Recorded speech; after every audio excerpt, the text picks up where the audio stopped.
Irmãos, graça e paz do nosso Senhor Jesus Cristo. Nós estamos apresentando o livro de Colossenses, expondo sequencialmente esse livro, todas as suas partes, e nós vamos hoje no capítulo 2, versículos de 1 a 5. Colossenses 2, de 1 a 5.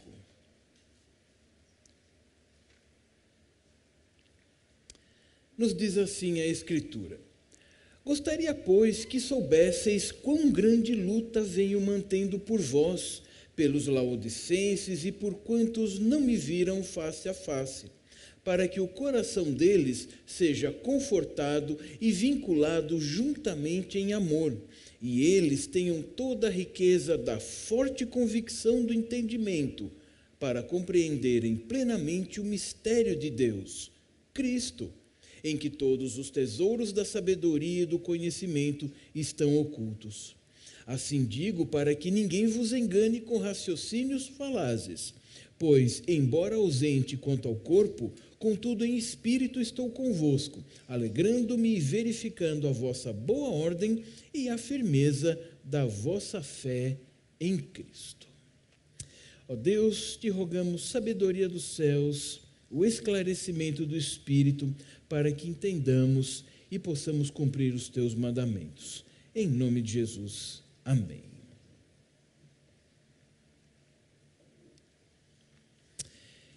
Em nosso tempo, nós somos bombardeados por opiniões de todas as áreas e de todas as formas. Em sua grande maioria, estas opiniões não estão a serviço do nosso Deus.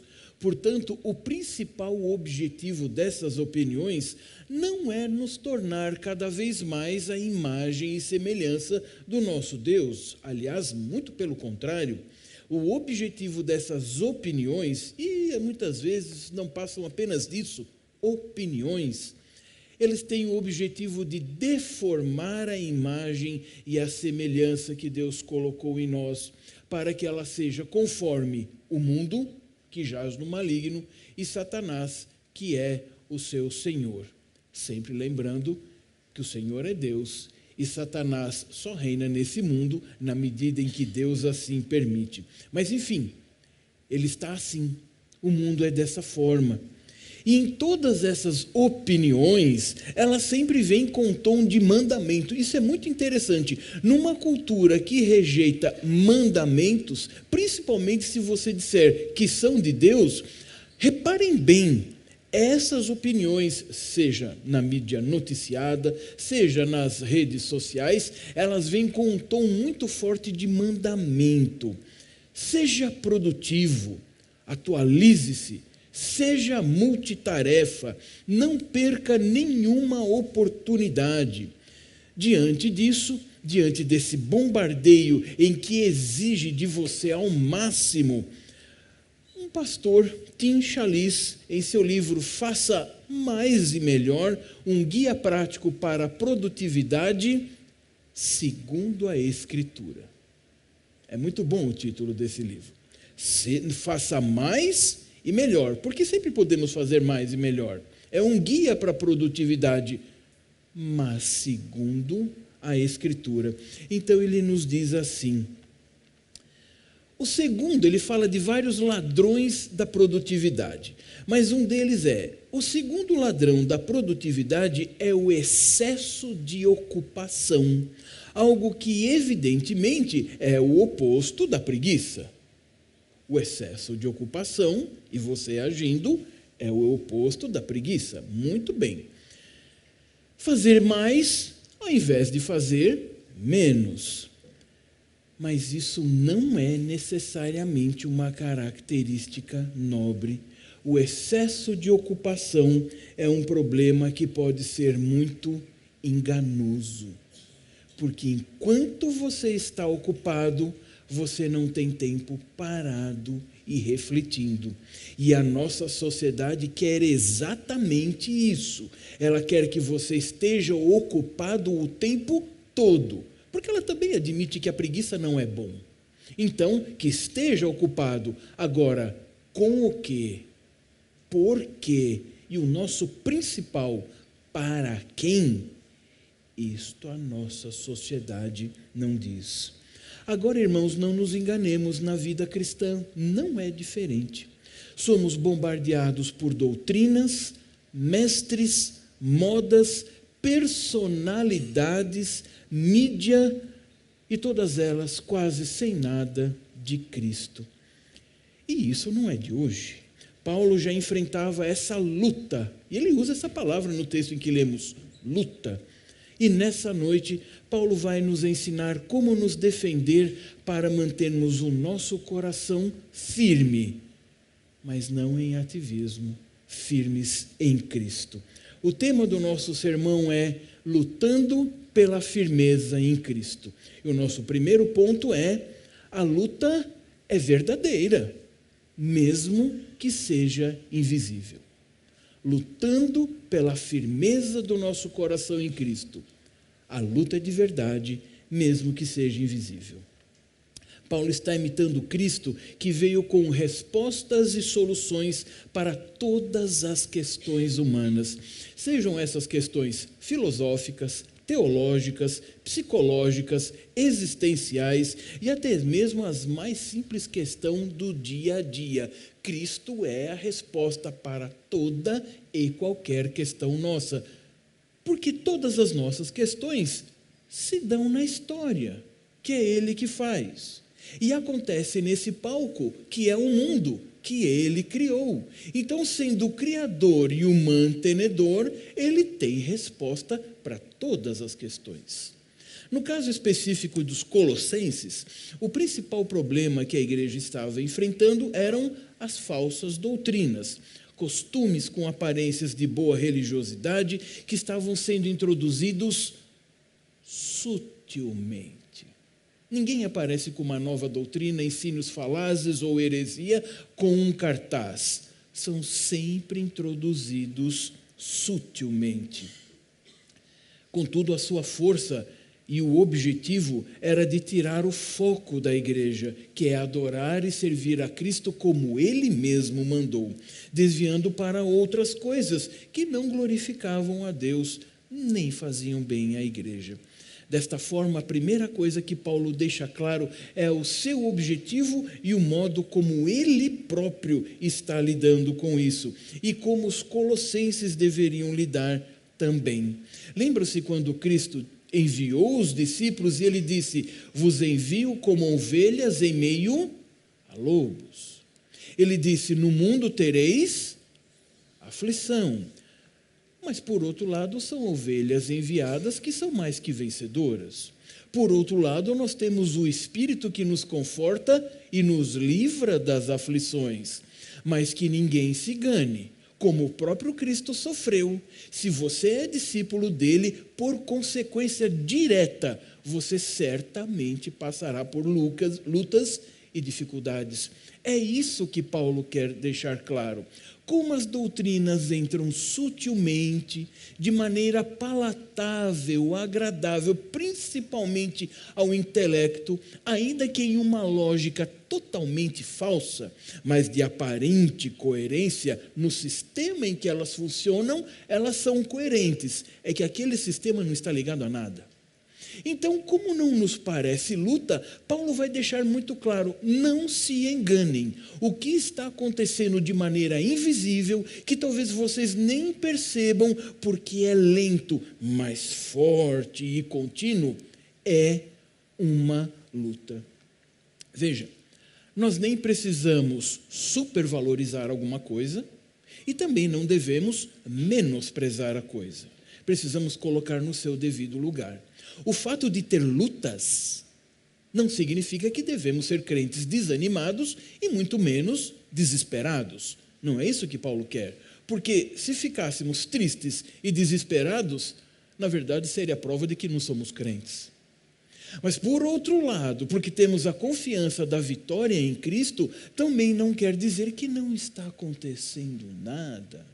Não quer dizer que não tenhamos lutas, que às vezes não percebemos. Então, Paulo quer colocar na devida medida. Ninguém se desespere e ninguém menospreze, mas não se enganem. O que se passa dia a dia na vida pessoal de cada crente e na vida de qualquer igreja que queira ser fiel é uma luta. Paulo precisa conscientizar desta luta que talvez estivesse passando assim, desapercebida pela sutileza. Paulo não está dando aula teórica. Paulo quer avisar que o perigo e do perigo e quer que a igreja entenda, a fim de que a igreja tenha o mesmo sentimento. Veja, irmãos. Se eu disser o dólar subiu 10%, você ficaria triste ou alegre? A maioria acho que não gostaria muito, principalmente se você precisar comprar. Se você comprou, você está feliz. Mas se você precisar comprar agora, mas quem se comoveria muito com isso? Agora, se eu disser assim, irmãos, está pegando fogo ali atrás, o que vocês fariam? Como é que é? Alguém já perguntaria em pé, a ponto de sair. Por quê? Você não apenas recebeu uma informação, aquela informação foi direta a uma central de sensibilidade de que você está em perigo. Então é isso que Paulo está querendo fazer. Ele não quer assustar, ele não quer fantasiar, ele não quer dirigir uma igreja pelo medo e pela coerção, mas ele quer conscientizar. Gente, não é brincadeira este assunto. Às vezes podemos pensar que perigos invisíveis não vão chegar até nós. Lembram-se quando o Covid estava numa cidade na China? Você viu a notícia? E o que você disse diante dessa notícia? Puxa, que coisa, hein? Comendo pipoca ou jantando em frente da televisão. Mas quando essa doença chegou na sua casa e levou os seus entes queridos, a mesma notícia teve outra conotação, não é? A mesma notícia agora tinha outra natureza para você, porque você fazia parte dessa notícia e entes queridos fizeram parte dessa notícia em que não estão mais aqui entre nós.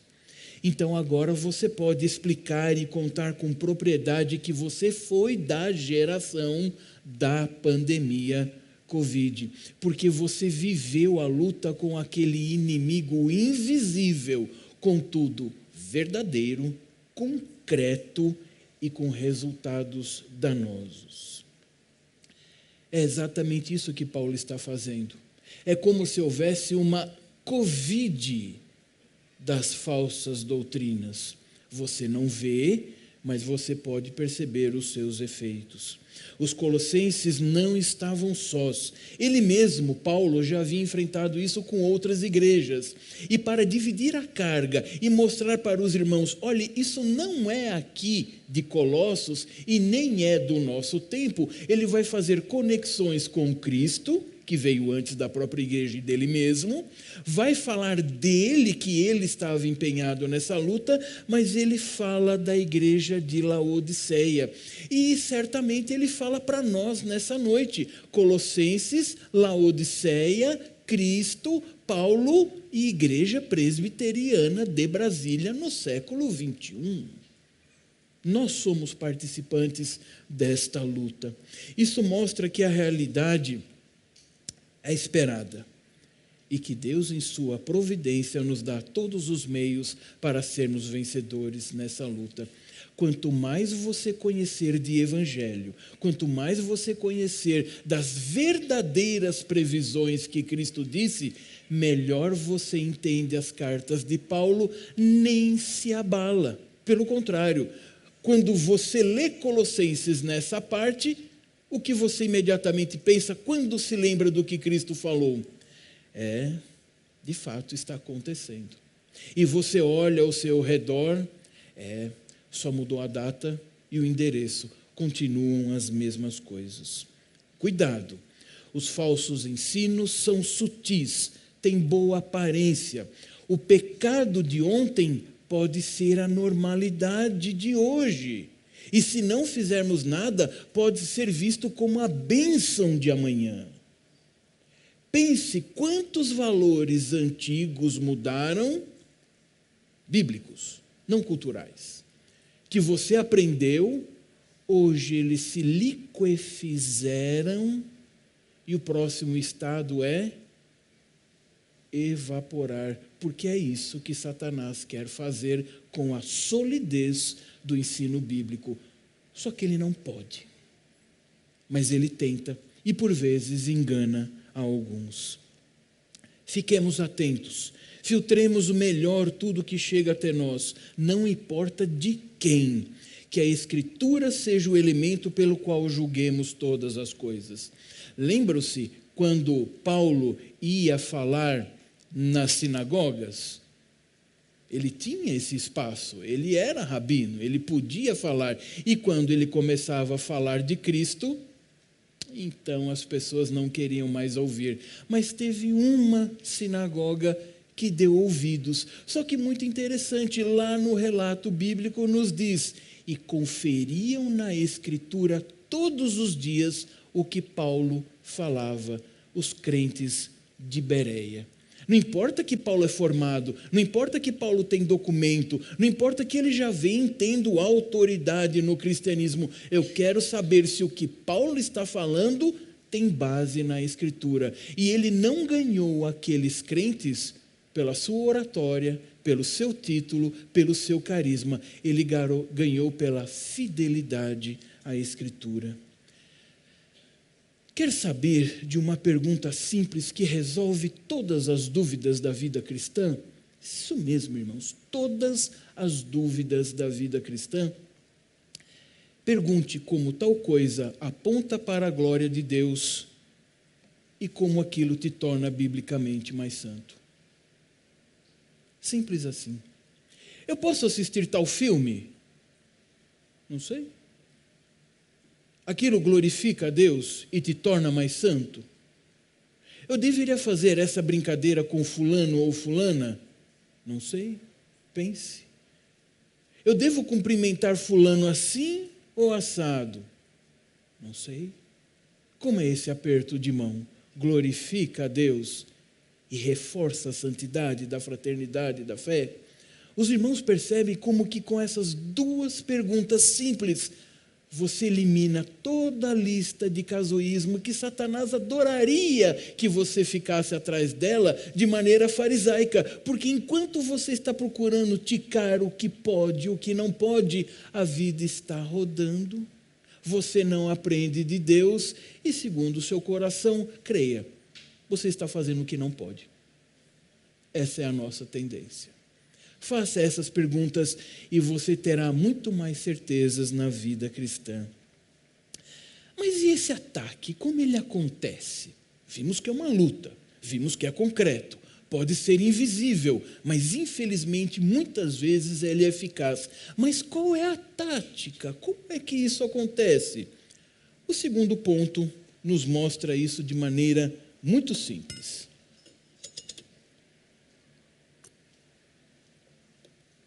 Lutando pela firmeza da fé em Cristo. A luta é verdadeira, mesmo invisível. E o segundo ponto, cuidado com o coração. Não de uma maneira romântica, não de uma maneira apaixonada, não de uma maneira poética e também, lógico, não de uma maneira fisiológica. Muito embora você deva cuidar mesmo do seu coração. Mas a ideia de cuidar do coração é porque ali é o centro dos seus desejos e dos seus planos. Se você cuidar bem, você terá bons desejos e bons planos. Se você semear coisas boas no seu coração, da parte de Deus, simples assim, a colheita é garantida, você estará seguro. O alvo, segundo Paulo, nos versículos 2 e 3, nos é apresentado. É no coração que procedem todas as iniquidades. Mas que, por outro lado, quando regenerado, também são a jorrar todas as fontes de vida, porque agora é Cristo que habita nesse coração. Foi no coração que Adão e Eva foram provados. Vocês acham mesmo que o que ganhou Adão e Eva para a serpente foi a argumentação? Muito embora seja dito, e a aparência do fruto era boa, não era pela beleza, porque tudo no paraíso era bom. Deus a cada dia passava e dizia, e viu Deus que era tudo muito bom, por que imaginar que a fruta não seria? Então, era boa, mas por que nos é narrado isso? Porque aquela bela imagem suscitou um desejo no coração. Eles tinham o Criador para se relacionar e preferiram trocar pela coisa criada.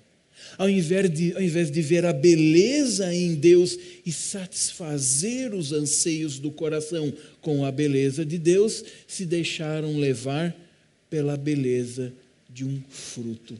Certamente porque ali no coração eles já estavam com vontade.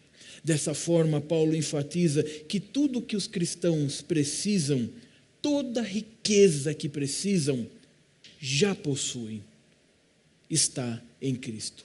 Por isso nós cuidamos com o que nós falamos, nós cuidamos da nossa oração, nós cuidamos com o que nós cantamos. Nós nunca vamos pedir a Deus o que Ele já nos deu. Pedimos sim sabedoria para usar o que Ele já nos deu. Pedimos sim contrição para percebermos como nós podemos usar mal algo que Ele nos deu. Pedimos sim verdadeira vida cristã para termos sensibilidade para entender o que Ele nos deu e o objetivo de como utilizar. Por isso Cristo é o suficiente para a nossa vida. Não precisamos de outra coisa, nem Cristo mais alguma coisa que a nossa inventividade pecaminosa quiser criar. Ele é a fonte da vida, é como se deve viver a própria vida e é para quem devemos entregar a nossa vida para a salvação de uma vez e consagrar todos os dias diariamente. Não há outro norte para seguir, não há outro pastor para ouvir, outra cabeça para obedecer, outro Senhor para servir, nem outra alegria que possa dar contentamento, preenchendo todos os vazios do nosso coração. Lembram-se quando Cristo estava pregando e várias pessoas foram saindo, e Cristo fez uma pergunta retórica: quereis vós irdes também? Qual foi a resposta dos discípulos? Sempre na voz de Pedro, o porta-voz. Mas qual foi a resposta? Para quem nós iremos se só tu tens as palavras da vida? Sim, irmãos, na carreira cristã dá vontade de ir para outro lugar. E às vezes infantilmente você cede e você vai. E como a criança chorando que se machucou, você volta com aquela cara: por que eu fui lá? Se aqui eu tinha o melhor. E quantas vezes você resistiu e foi abençoado por isso? C.S. Lewis diz: o que é um homem a 1 minuto da sua tentação? Parece invencível. O que é um homem a 10 minutos depois que ele resistiu à tentação? E o que é um homem 2 horas ou 1 dia depois que ele resistiu? Aquilo que parecia irresistível, muitas vezes se desvanece na nossa mente e você pensa: como eu pude querer aquilo daquela forma? É somente Cristo reinando no nosso coração que podemos aquilatar a verdadeira alegria e riqueza que fazem com que todas as outras sugestões, aparentemente boas, sejam vistas como realmente são: lixo. Não tem como ser intermediário. Se não vem de Deus, É lixo. E é por isso que não se trata de saber mais. Se trata de ser mais. Não se trata de aprender mais. Se trata de ser mais. Ser mais transformado, ser mais moldado pela força do poder do Espírito Santo, de dentro para fora, e não como as meras influências mundanas que temos, que são externas e que tentam empurrar de fora para dentro no seu coração. Mas se sua casa está ocupada, é isso mesmo. Até no campo espiritual, dois corpos não ocupam o mesmo espaço. Tem dono. A porta está trancada, tem gente, tem vida. Por isso é um mistério, mas pode ser entendido. Não pode ser vivido se Deus não fizer aceitar e crer. Quantas vezes você pregou o Evangelho e alguém não quis, achou bobagem? Quantas vezes você pregou o Evangelho e a pessoa achou bonito para você? E quantas vezes você pregou o Evangelho ou aconselhou um irmão já salvo a retornar para o caminho e ele disse, é mesmo. Todas as pessoas entenderam, mas só um percebeu de verdade. 10 leprosos foram curados. Só um voltou porque entendeu o que realmente significava aquela cura.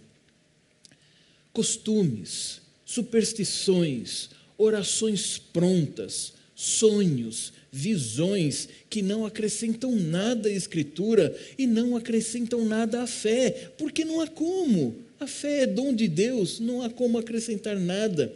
Apenas desviam os crentes a se submeterem a Deus, pois são complementos humanos que não complementam nada.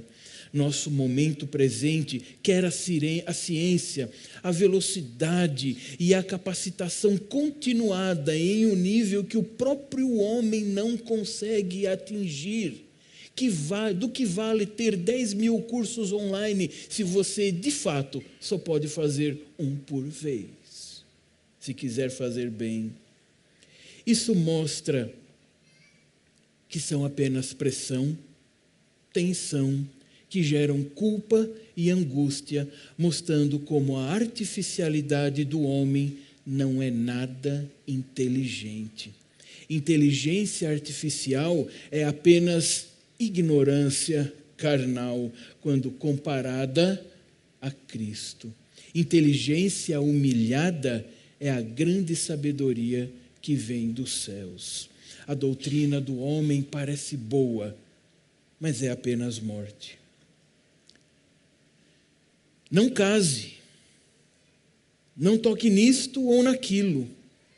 7 sacramentos, peregrine, faça promessas a Deus, ore de madrugada, negocie com Deus fazendo jejum que não é do coração, faça questionários para Deus responder. Estas são as idolatrias do coração.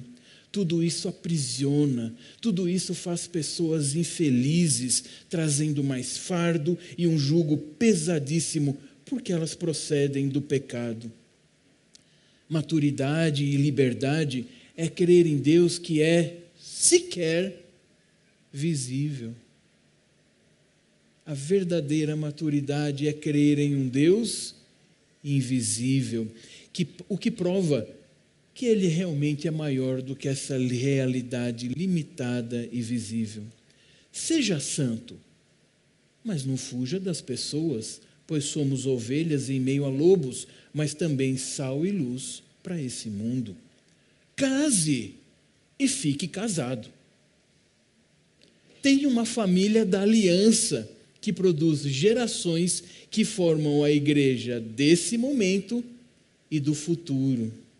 Faça bom uso dos 2 sacramentos, batismo e ceia. Tivemos um pela manhã e um agora à noite. Receba toda a sorte de bênçãos da mão do nosso Deus. Ore a qualquer hora. Deus não dorme, então Ele não vai ficar bravo. Nada faz a sua oração melhor do que o Espírito Santo que intercede com gemidos inexprimíveis. Não é a agenda, não é o joelho, é o Espírito no seu coração.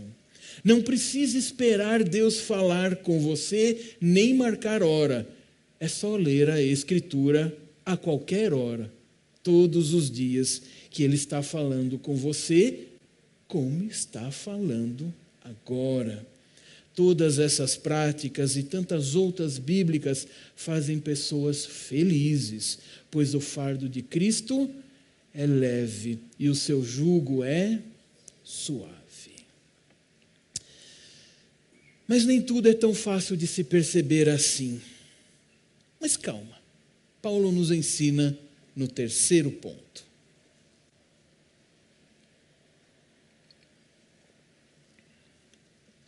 Lutando pela firmeza da fé em Cristo. A luta é verdadeira, mesmo invisível. Cuidado com coração. Então, cuidado com a aparência das coisas. Cuidado com a aparência das coisas. Versículos 4 e 5. Não importa a forma, a época da história, nem mesmo épocas da história da sua própria única vida. A natureza do engano é sempre a mesma. Satanás insiste em fazer você pensar que você é mais feliz com ele do que com Deus. Simples. É só isso. Irmãos, ridícula e humilhantemente, é só isso. Satanás quer que você pense que você é mais feliz com ele do que com Deus. É melhor ir no clube do que ir na igreja. Não é problema ir no clube, mas no horário da igreja. É melhor ir no noticiário para estar antenado. Minha atividade exige.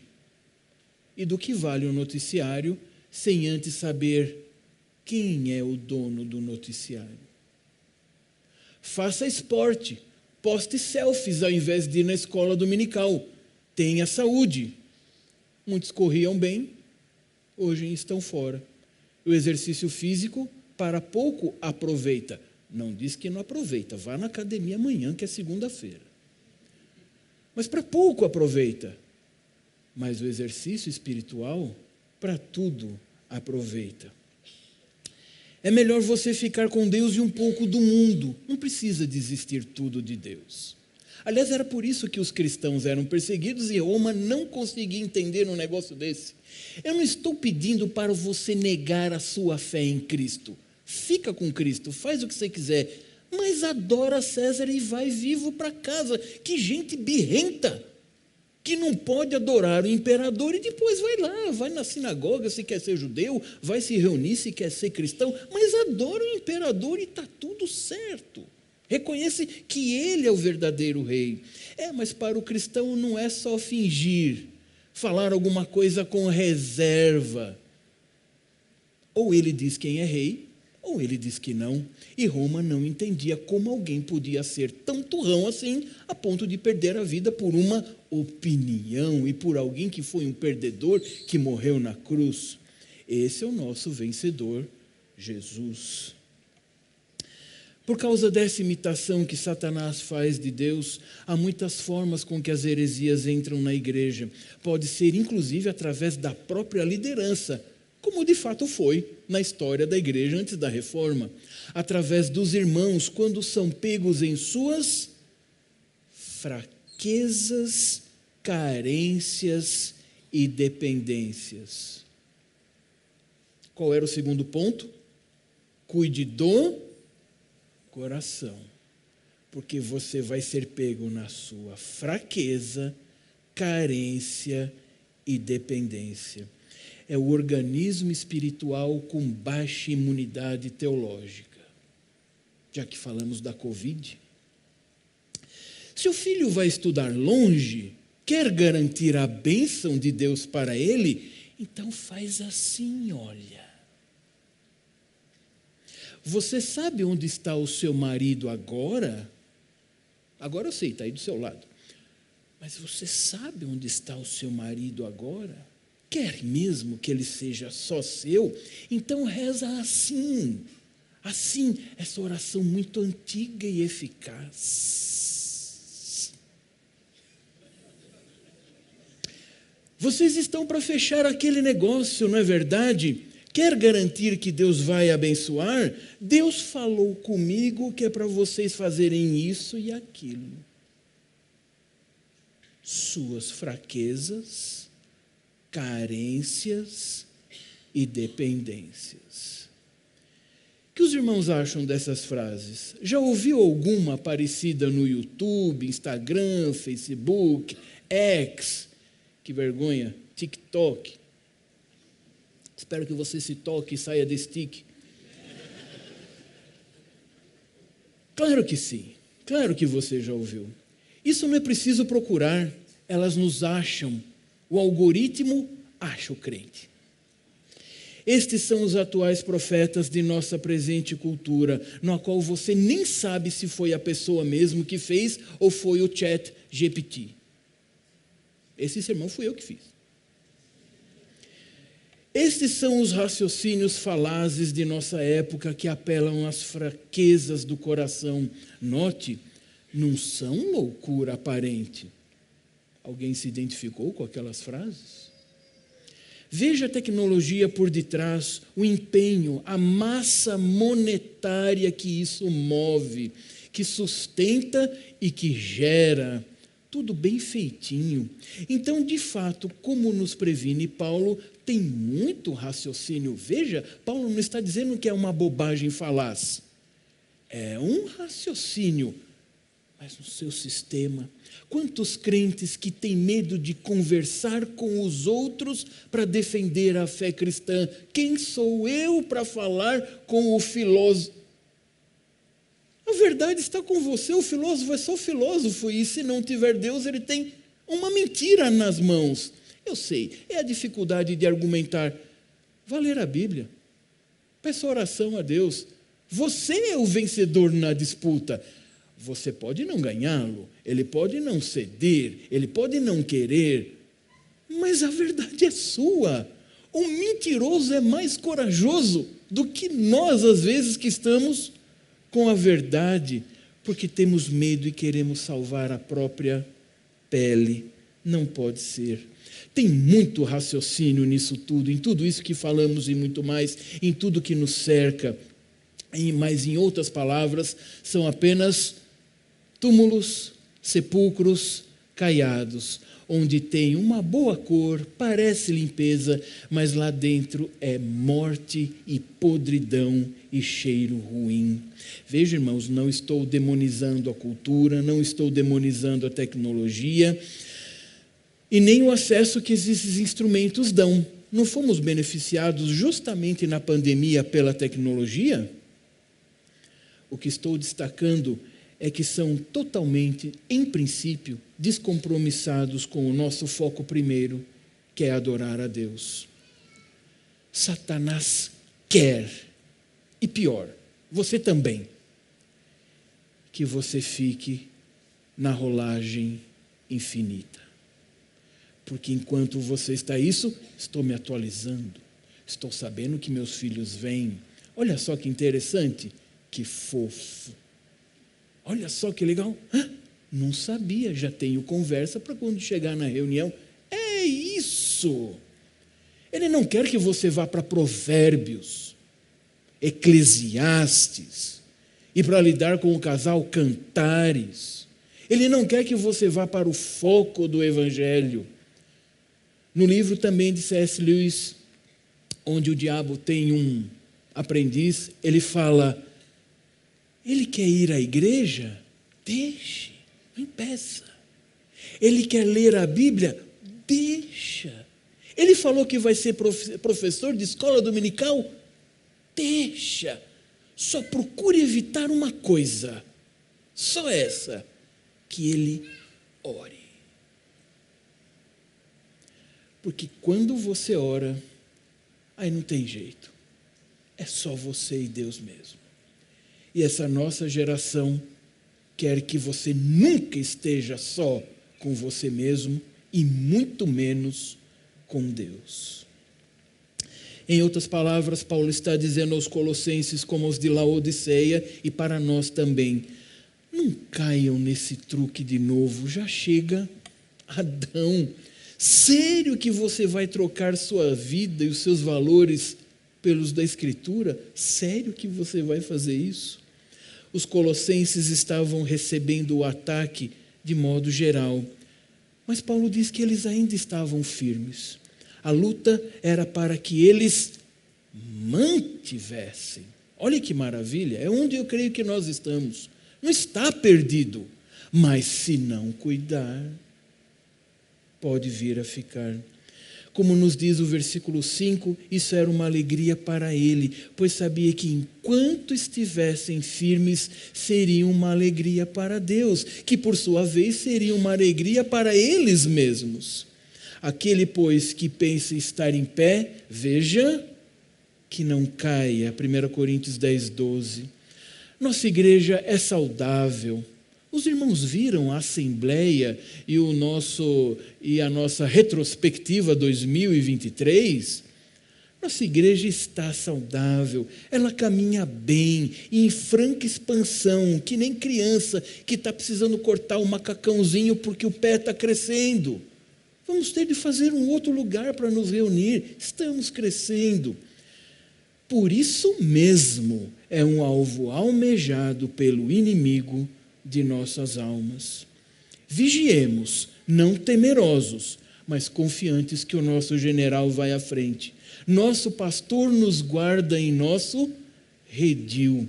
Nosso Pai Celeste nos toma no colo e o Santo Espírito nos conforta. Não ceda a qualquer pressão deste mundo e nem as suas próprias. Não sejamos ingênuos. O inimigo ruge como um leão, mas o nosso é o leão da tribo de Judá. Que Deus nos abençoe.